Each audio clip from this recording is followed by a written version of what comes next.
Just, why am I a klutz? You know, I really wish that I wasn't such a klutz. Man, I'll make sure to tack on the appropriate time for my fuck up. I'm starting to think I just have terrible luck with technology at this rate. Left, right, center, and sideways, things seem to fuck up with me in terms of streaming, in terms of recording, in terms of phones, mouse, keyboard, computer, memory, is it limited memory space? Drawing things.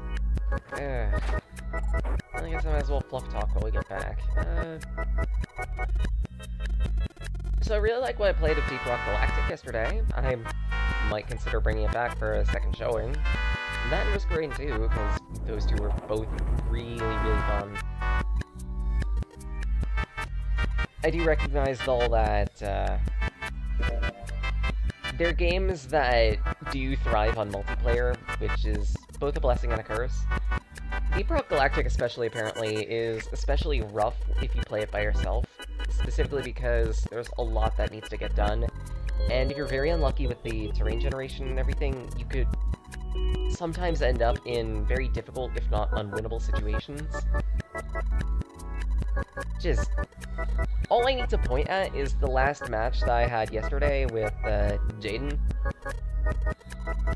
Just, what was that spawn? Ship spawns at the absolute top of the area. Ramp leading down, there's no land. Just a giant, I don't know, 60-meter drop. We managed it, but at the end of it, well, as you can see in the Discord, that was not a pleasant map. At least 7 deaths to each of us. I thought, I might as well, it was something I was gonna consider after getting the first ending and everything. There is actually a mod for this game that accelerates text speed. I may consider it, just for the sake of the fact that the DS version of this game does have one really archaic design flaw. That being, after you get an ending, you kind of have to replay the entire game from the beginning just to get another ending. It's only one specific situation where that's really annoying, but other than that, it's fine. Of course he was. That was obvious. Zero was somewhere on the ship, but Jinpei had no idea where. Jinpei mumbled to himself, lost in thought. Where could Zero be hiding? Suddenly, everyone went quiet. The silence was cold and clammy. Jinpei could feel it crossing across his back and around his throat. The ghosting, moaning noise. And moments later, a person who looked more ghost than human. Clover. She looked at the floor as she spoke, her voice a cold monotone. I think Zero is one of us. Every human froze. The only sound was the muffled rustling of breath. Eyes darted from face to face. One of those was the face of their jailer. But who?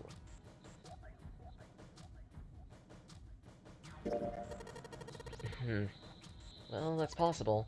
Huh? Like Clover said, Zero might be one of us. What are you saying, Jumpy? Didn't you hear what Ace said? Exactly.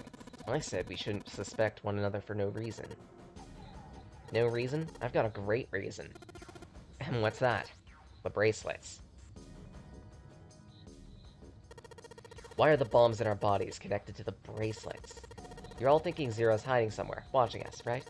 If he's doing that, he could just detonate the bombs by remote control if someone did something they weren't supposed to. It'd be a lot more precise, and a lot easier. But, if that's the case, why is the bomb set off by the detonator in the bracelet? You know, you've got a point. I'm not done. Try applying the same ideas to the nonary game. All the puzzles are run by themselves.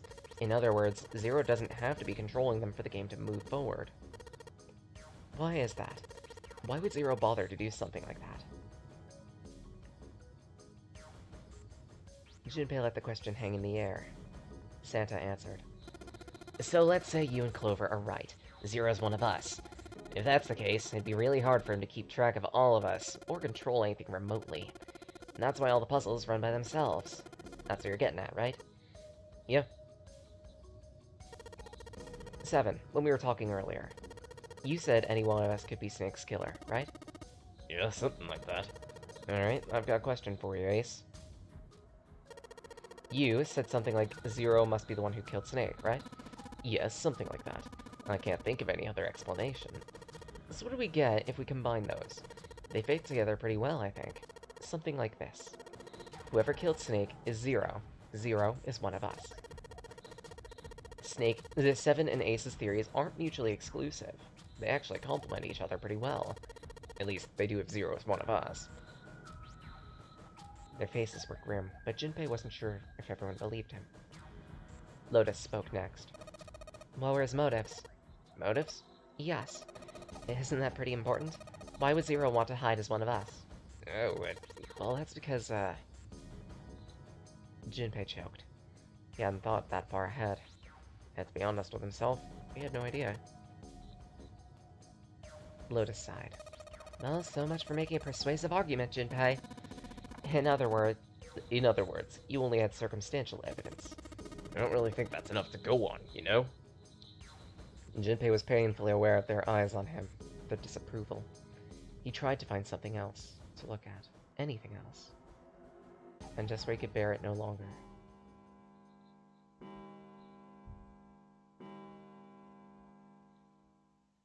The clock at the central staircase had rung.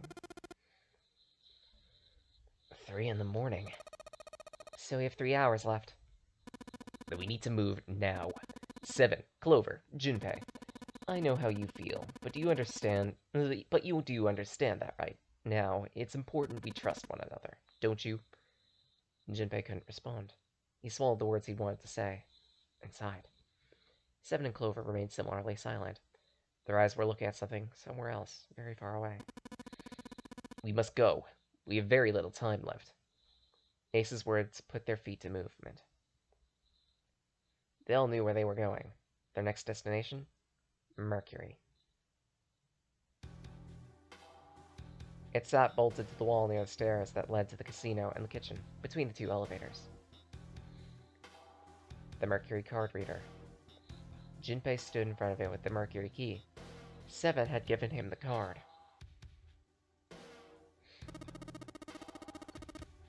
I found it when we were checking out the shower room. At least, that's what he said.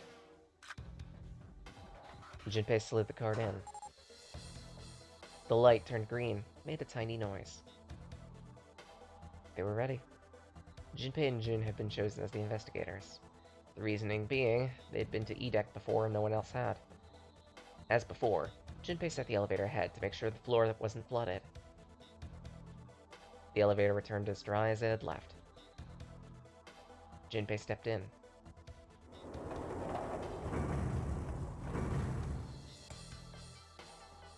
There were only 2 floor buttons they could push, C and bottom. The rest were destroyed or did nothing. Junpei hit the bottom button, and the door closed.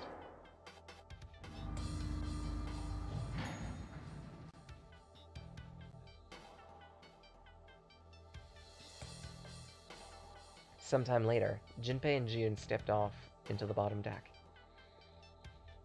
The hallway to their right ended somewhere between 20 and 25 feet from them.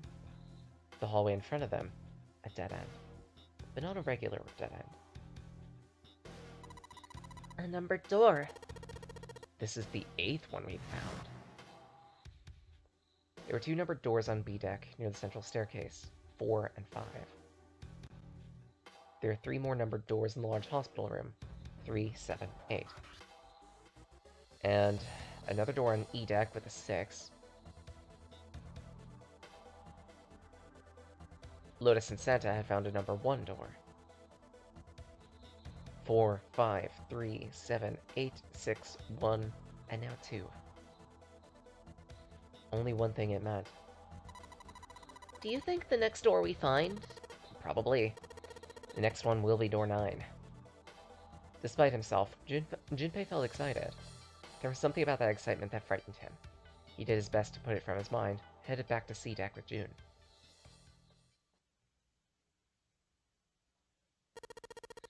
Let's open these up. The pieces of paper they'd folded up lay on the ground next to Junpei's legs. 7 of them, all told. They were written on paper pulled from Junpei's notebook. Each one bore a code name and a door. Why did they decide to vote that way? Well, they decided it wasn't fair to simply ask everyone at once. That allowed people to force others to go through certain doors.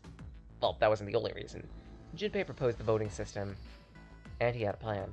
It wasn't a plan he wanted anyone catching wind of, however, so he did his best to act calm as he began to open and read the pieces of paper. The first one, Ace requests door 1. Yes, I do. Would you like me to explain why? No, we don't have the time for that. Sorry.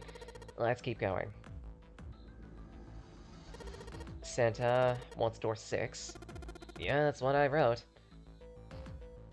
Junpei continued with the 3rd, 4th, and 5th. Clover wants 1, Lotus and 7 apparently both want 2. Huh? Wait a minute! There's no way I'm going anywhere with the Elephant Man! Yeah, well, there'd be no point in voting if we let people change their voice and change their choices because of stuff like that. But... Just give it up, Lotus. It's not like I want to hang out with some exhibitionist grandma. I'm not an exhibitionist. I'm wearing clothes. Barely.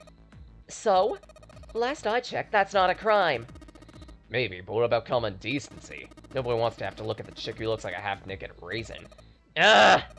I'm gonna kill you! Lotus's hair flared out like the mane of an angry lion. She roared with a voice that shook the walls. With some difficulty, Ace restrained her. Junpei, read the rest. Right. June wants door 6. Yeah. I don't really have a reason, I just felt like it. All the papers save for Junpei's had been read. He did some quick calculations. People who requested door 1, Ace and Clover. That was the door on A deck. People who requested door 2, 7 and Lotus.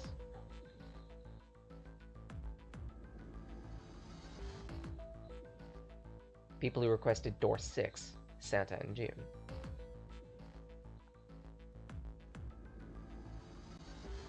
It took him less than a second to run the numbers. He opened the 7th piece of paper and spoke. Alright, the last one is mine. I want to go...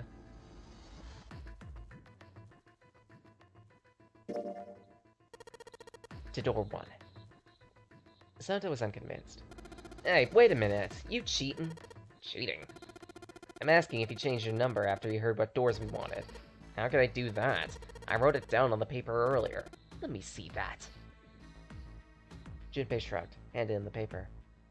Santa examined it furiously. The others did too. As they did, Junpei slipped the piece of paper he'd been hiding into his pocket. He'd never know it, but Santa had been justified in his suspicions. Junpei had cheated. He prepared 3 pieces of paper for doors 1, 2, and 6, and put the paper with door 6 into the pot.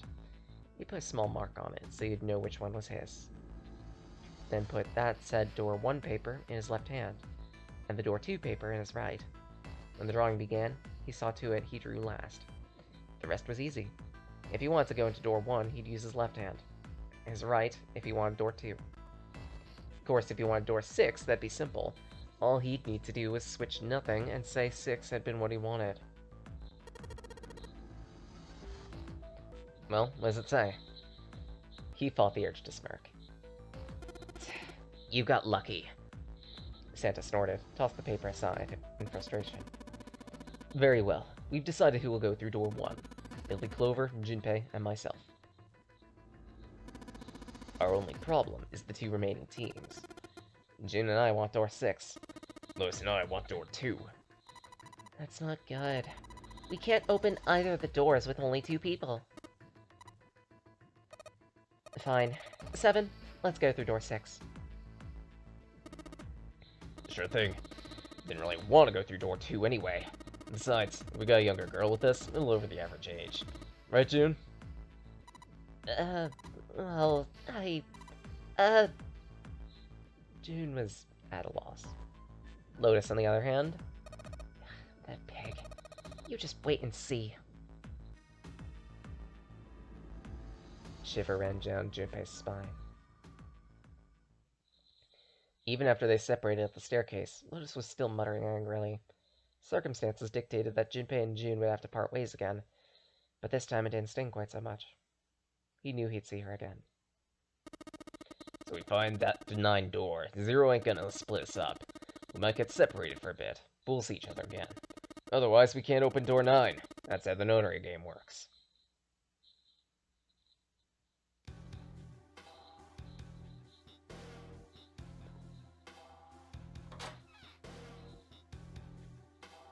With the Earth Key, they moved their way to door 1, just as Santa and Lotus had described.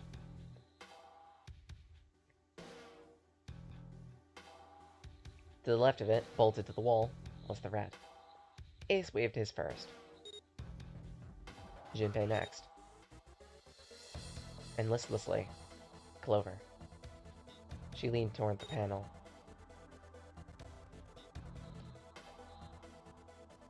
Ace took hold of the lever, pulled it with a breath. You ready? Shall I pull it? Anytime. She nodded, a little more than a lethargic twitch of her head. Very well. Let's go.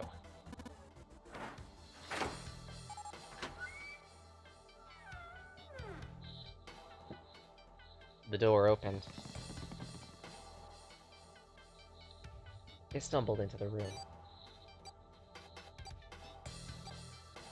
Frantically, Junpei scanned. His eyes stopped on the device that would determine whether they lived or died. There! Over there! Next to the door they'd come through was the dead. As one, they ran to it, put their hands on it, as if they were fighting for it.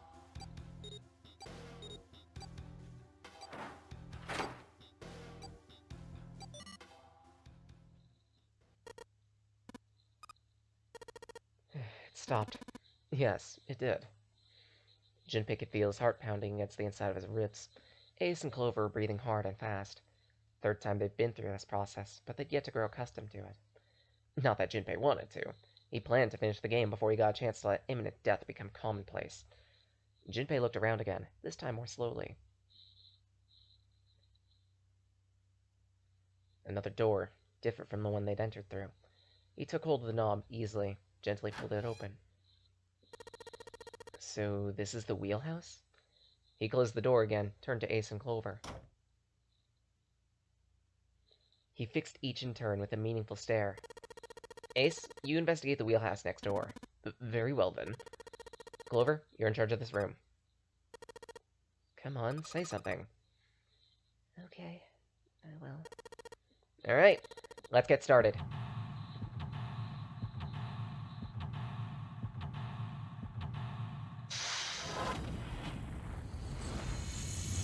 Seek a way out.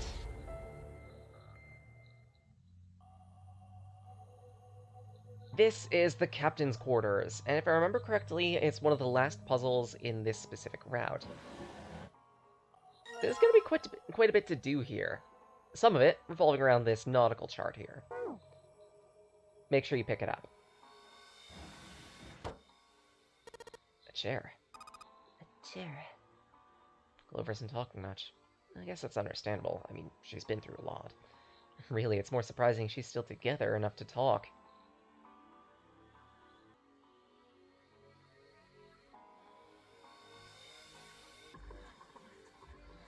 A wooden box. Maybe a case for letters?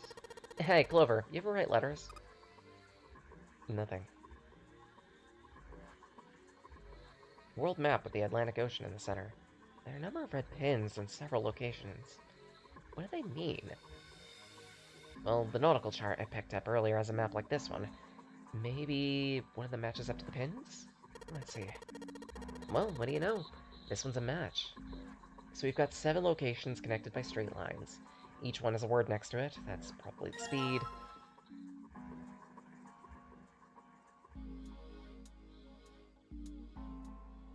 Something written on the blue one. Ship's log.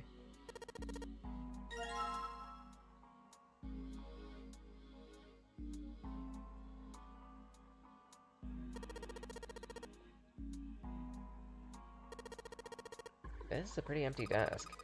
My brother's desk looked a lot like this. You couldn't see, so he never put stuff on it that he didn't need. Damn, that's... What am I supposed to say to that? Poor kid. A watch of some type. A voice he hadn't expected startled Junpei from his examination of the pocket watch. Oh, a pocket watch. Might I take a look at it? He spun around to find Ace standing in the doorway. Junpei shrugged, handed him.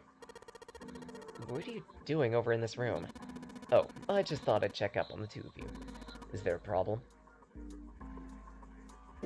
Yeah, there is.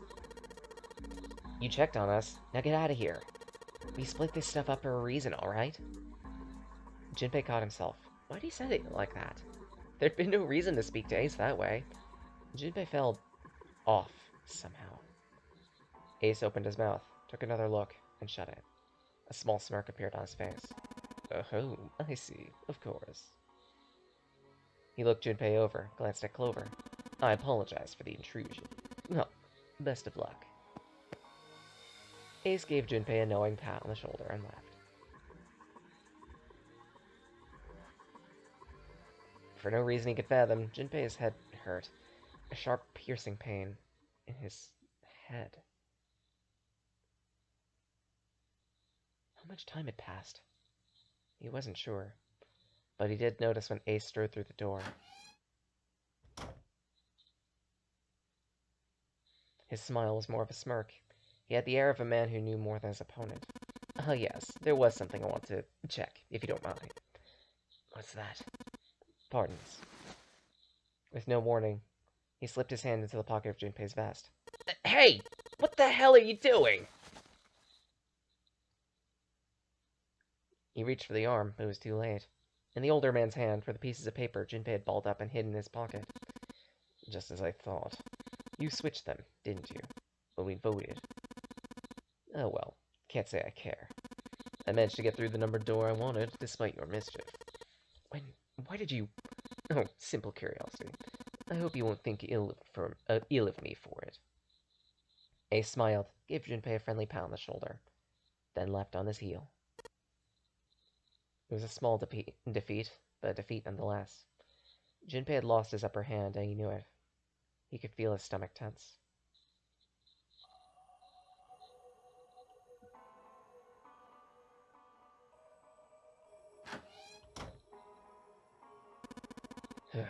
This isn't good. So many drawers, but nothing in them.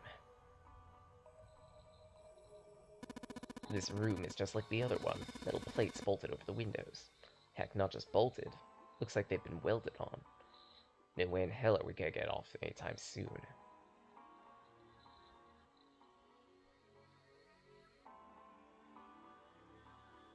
Seems this is a sort of lock. It's got a weird shape. Almost... maybe... the watch? Nothing. I imagine the pocket watch is intended to go there. However, we may need to do something with it first.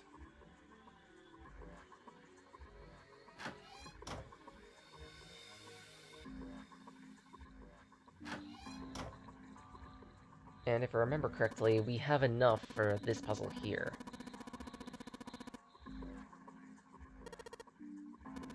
Well, steering wheel might be a more appropriate term. Okay, it was this wheel. Yes, I suppose you could call it a helm. Steering wheel might be more accurate, however.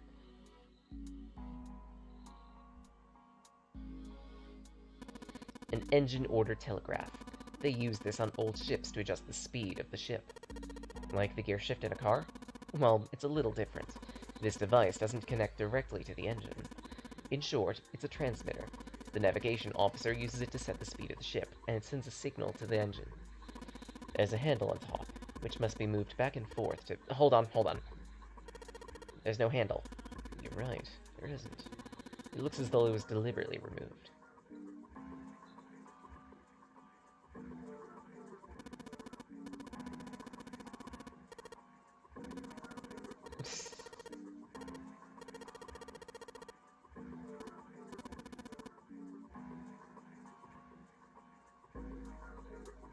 Okay, so... I was sure I could solve the puzzle over here, but... maybe I'm missing an item.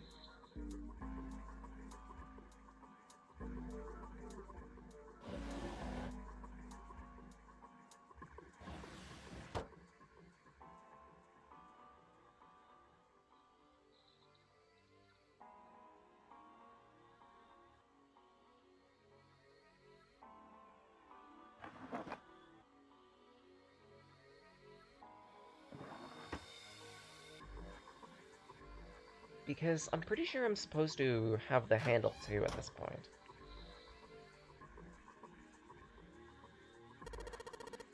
This thing won't budge. Something keeping it in place. What will be the point of moving it? The ship is stopped. What will be the use of steering it? Yeah, I know that. Still...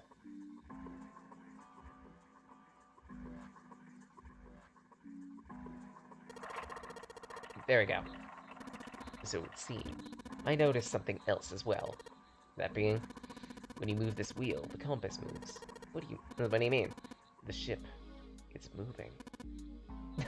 Tricked you, didn't I? The wheel and the compass must be connected to one another somehow. You think that's important? Let's try turning it again.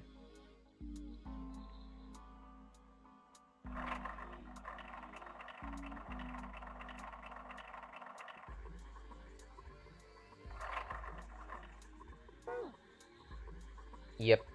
Okay, so this is the puzzle we need to solve right now. And to solve it, we need to take a look at the ship's log.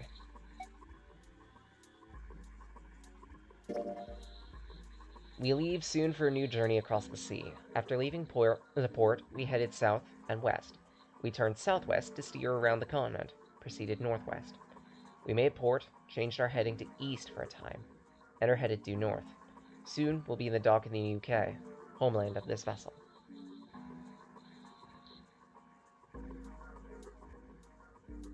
I'm gonna need to pull up a notepad quick so I can remember the directions.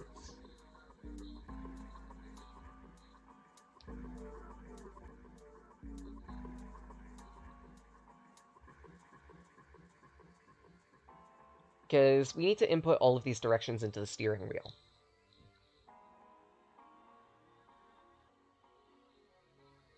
So, southwest, southwest, northwest, east, north.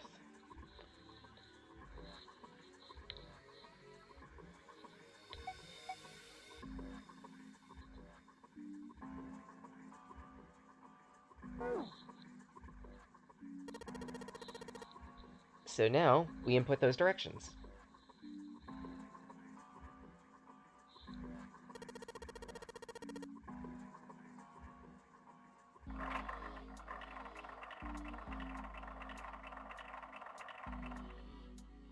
So south, west, southwest,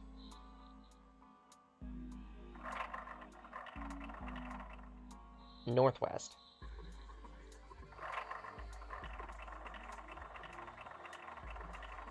east,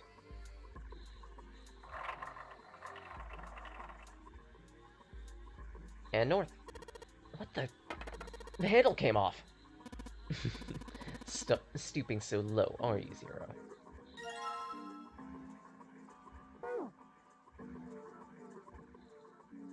And with that handle off, we can now move this thing. Hey, it fits. Excellent. This should allow us to operate the engine or to telegraph.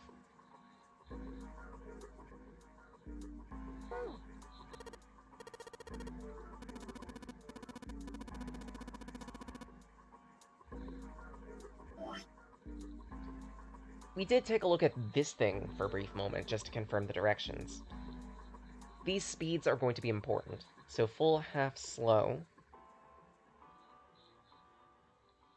full half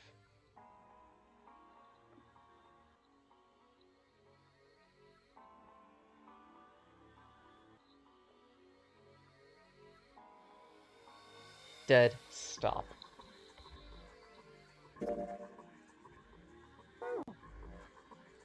We input those speeds here.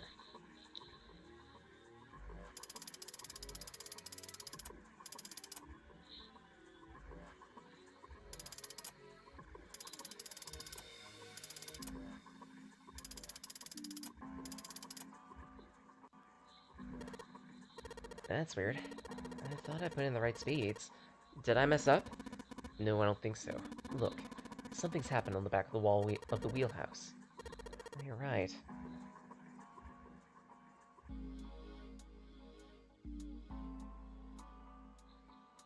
There's something that looks like an arrival board. A whole bunch of words on the left side of the display. What the hell is this? They're names of ports across the world. I imagine it's showing us ship's routes. You know, just like the ones you might see at an airport. Departing X, carrier X, flight X, X o'clock. Like that. Oh, I get it. It does look like those are the names of all the ports along the ship's route. It looks like only one of those has a time on it. The time on the last line, right? 10 seconds past 3 o'clock. Perhaps that's the arrival time.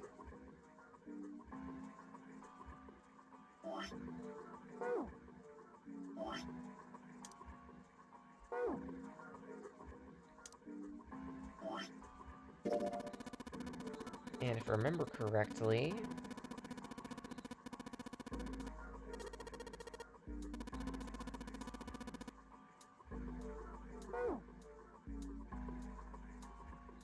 Now we input the watch.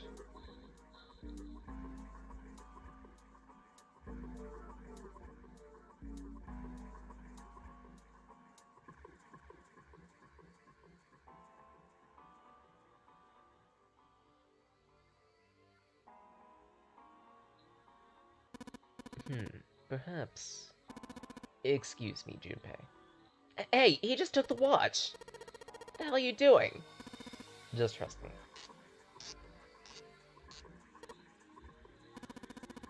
It should be fine now. Thanks for giving me the pocket watch back, but you don't need to look so smug about it. Let's see what he... Oh, he moved the hands. 10 seconds past 3. Oh, you changed it to match the arrival time. You know what to do next, right? Give it a shot.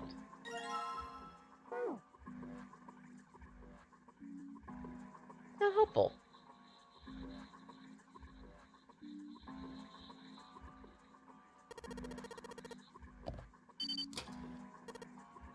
And it's open. Good work. Seems you were successful. Well done, Junpei. Hey! Hey! Clover! What? We unlocked the door. We can get out of this route. Oh. Let's go then. Clover?